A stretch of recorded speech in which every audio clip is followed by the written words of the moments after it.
तेरी मर्जी का मैं हूं गुलाम। हम सब भगवान की मर्जी के ही तो गुलाम हैं। हमारी आपकी कहाँ चलेगी बताओ? हम कौन हैं? तेरी रजा में अब कर ली है राजी, चाहे दे दो सजा या इनाम। प्यार से बोलो। भरत जी ने भगवान को अपना स्वीकार कर लिया। और भरत जी जब विचरण कर रहे थे तो एक चोर के सरदार ने मनौती मांगी थी कि काली माँ, दुर्गा माँ, यदि मेरे घर में पुत्र हुआ तो मैं आपको नर बलि भेंट करूंगा। और माता का आशीर्वाद उनके ऊपर बरसा और उनके घर में पुत्र रत्न की प्राप्ति हो गई। अब उनको नर बलि चढ़ाना था तो रात्रि वेला में वो निकले, जो मिलेगा चढ़ा देंगे। तो उस निर्जन स्थान में कोई था ही नहीं, सिर्फ भरत ही एक ऐसे थे कि जो वहां विचरण कर रहे थे। उस चोर के सरदार ने भरत को ही पकड़ लिया और पकड़ करके अपने स्थान में ले गया। पहले भरत जी को स्नान कराया। भरत जी बहुत खुश हुए। 6 महीने में पहली बार नहाए थे, क्योंकि वो परमहंस है ना भाई। परमहंस व्यक्ति नहाए, स्नान करे या ना करे, कोई फर्क नहीं। 56 प्रकार के व्यंजन खिलाए। भरत जी बड़े खुश, टेस्टी भोजन। अब भरत जी को पकड़ कर के काली के मंदिर में ले गए और भरत जी से कहा कि सर झुकाओ, और ऐसे तलवार निकाला। भरत जी ने क्या करते हो दादा? तब चोर का सरदार बोला, भरत जी मालपुआ फोकट में थोड़ी खिला रहा था, ऐसे थोड़ी खिला रहा था मैं। आज तो तुम्हारी देवी को बलि होगी।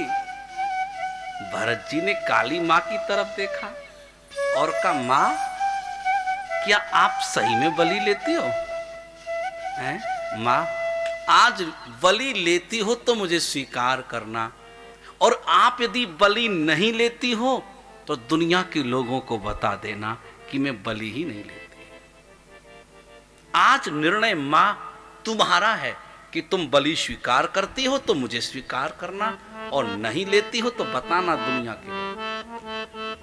और भरत जी ने अपने सर को भगवती भवानी के सामने झुका दिया, मां के सामने झुका दिया।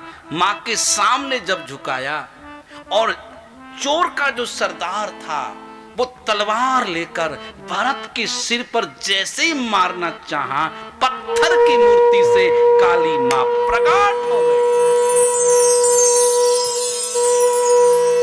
खड्गं चक्र गदेश चाप परिघाञ्चूलं मुसुण्डिं शिरा शङ्खं सन्दधतिं करस्थिनयनां सर्वाङ्गभूषावृतां नीलास्मद्दुतमास्यपादतशकां सेवे महाकालिकां यामस्तौ स्वपिते हरौ कमलजो हन्तुं मध्वं कैटभाम्।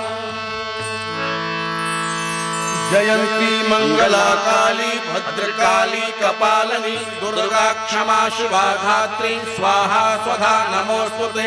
जय त्वं देवी चामुण्डे जय भूतार्तिहारिणी जय स्वर्गते देवी कालरात्रि नमोस्तुते। सर्वमंगल्य मांगल्ये शिवे सर्वार्थ साधिके शरण्ये त्र्यंबके गौरी नारायणी नमोस्तुते।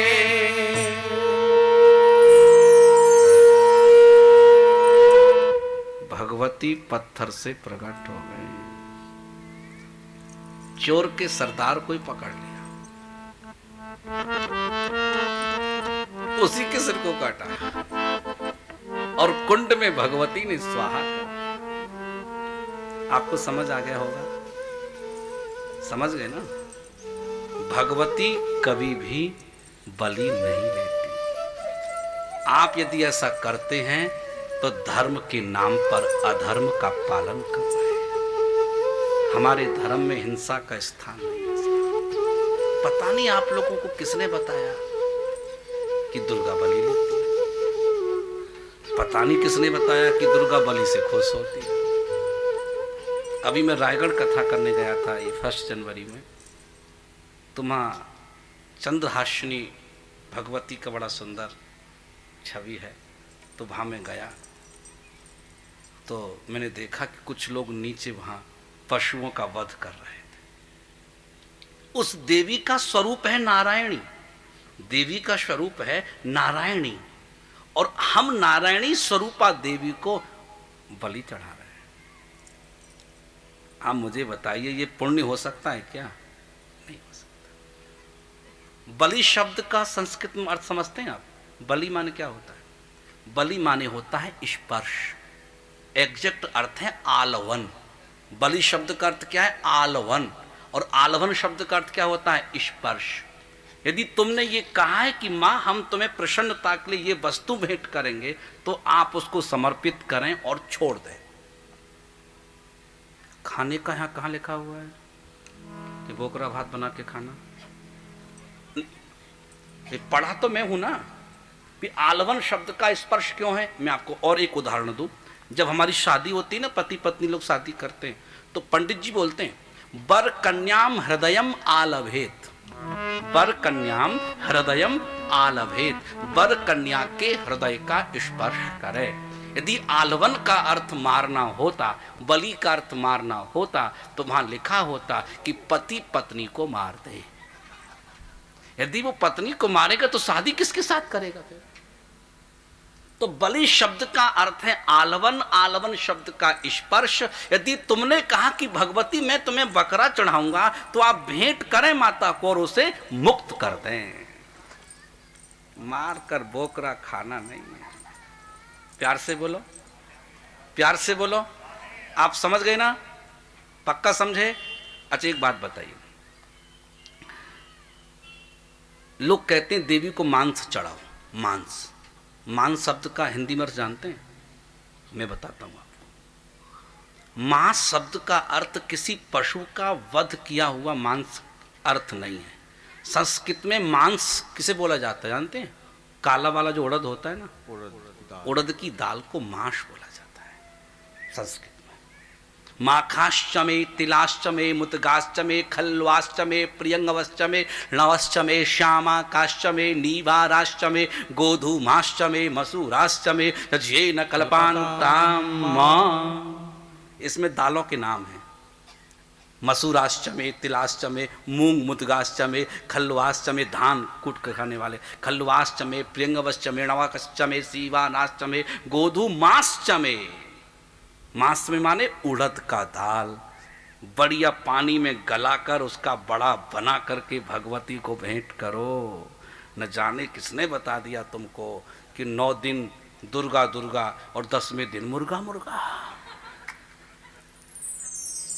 कौन बताया भाई? उसको मैं खोज रहा हूं छत्तीसगढ़ में। बैगा खेते की दाइला दारू मांगते। सामान्य हमारे घरों में महिलाएं दारू नहीं पीती भाई। आप लोग कोई पीते हैं क्या? इनकी बात नहीं कर रहा मैं। सामान्य महिलाएं जो हम लोग संसार के लोग हैं, वो मदिरा का पान नहीं करती, गुड़ाकू कर लेती, वो बात अलग है। प्यार से बोलो। नहीं वो मैं माफ करता हूं। प्यार से बोलो।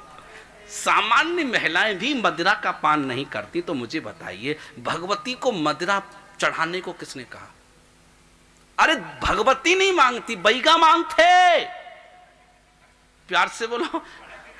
भगवती नहीं। अच्छा मधु शब्द का अर्थ संस्कृत में क्या होता है? मधु शब्द का अर्थ होता है, लोगों ने मधु माने सिर्फ मदिरा समझा, मधु माने मदिरा समझा, लेकिन हम लोग संस्कृत की खूबसूरती बताते हैं। संस्कृत में एक एक शब्द के कम से कम 10-10 शब्द होते हैं, और मुझे ये सौभाग्य प्राप्त हुआ है, इसके अध्ययन का मुझे सौभाग्य प्राप्त है। और आप मेरे प्रवचन से समझ रहे होंगे कि मेरी संस्कृत की कितनी खूबसूरती है। तो मधु शब्द का अर्थ यहाँ मदिरा नहीं होता। मधु शब्द का अर्थ है मधु माने शहद। भगवती को शहद चढ़ाओ, पीने वाला नहीं। अब शहद पी नहीं सकता बैगा, नहीं शहद चढ़ेगा तो पीने जाना पड़ेगा उसको, पैसा भी जाएगा और समय भी खराब होगा। तो देवी देवताओं का लोग नाम लेकर अपनी जीव की स्वार्थ की सिद्धि करते हैं। माफ करना कोई हो तो प्यार से बोलो। हमारे वेदों में लिखा है मादुक बाता रीता यते मादुक क्षरंति सिंधवा माधवीर गावो भवंतु नहा, भगवती को शहद अर्पण करिए। शाक, शाक समझते हैं? पालक भाजी, पालक भाजी भगवती को शाक चढ़ाओ, देवी को पालक। शाकंभरी माता का मंदिर है जहाँ भगवती शाक खाकर के प्रकट हुई थी। समझ गए? तो मैं आपसे फिर एक कम शब्दों में बोल रहा हूँ कि हमें देवी देवताओं के नाम से मांसाहार करने की अनुमति नहीं मिलती है। ऐसा हम करते हैं तो आप अपराध कर रहे हो, धर्म के नाम पर अधर्म कर रहे हो। मैंने आज तक देवी देवता को कुछ भी मांस बलि नहीं चढ़ाया, तो मुझे तो देवी ने सब कुछ दिया है। बुद्धि दी है, विद्या दी है, यश दिया है, कीर्ति दिया है, पैसा दिया है, सम्मान दिया है, लोकप्रियता दी है।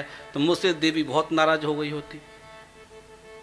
नहीं। भगवती का पूजा का अर्थ है कि आप सात्विकी भगवती की पूजा करें।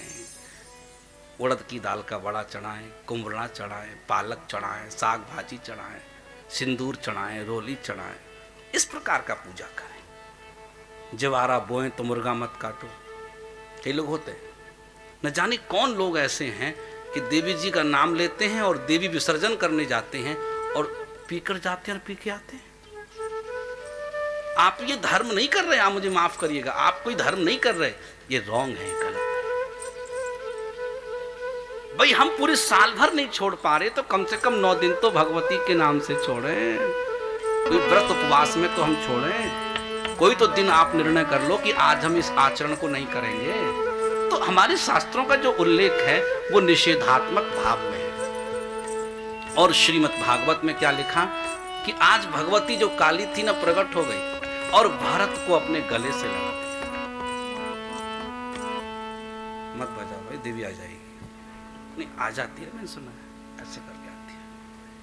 नहीं, खासकर महिलाओं को आ जाती है। आमा पान की पतरी जहां गाया और मान लो यहाँ बैठना मुश्किल पड़ जाएगा। और 2-4 को तो बहुत अच्छे से आती है। प्यार से बोलो, इसलिए हम लोग नहीं गाते। छत्तीसगढ़ी भजन बहुत अच्छा गाते हैं हम लोग, आपको सुना देंगे, इकट्ठा सुना देंगे। प्यार से बोलो, आज नहीं उधार है, फिर कभी।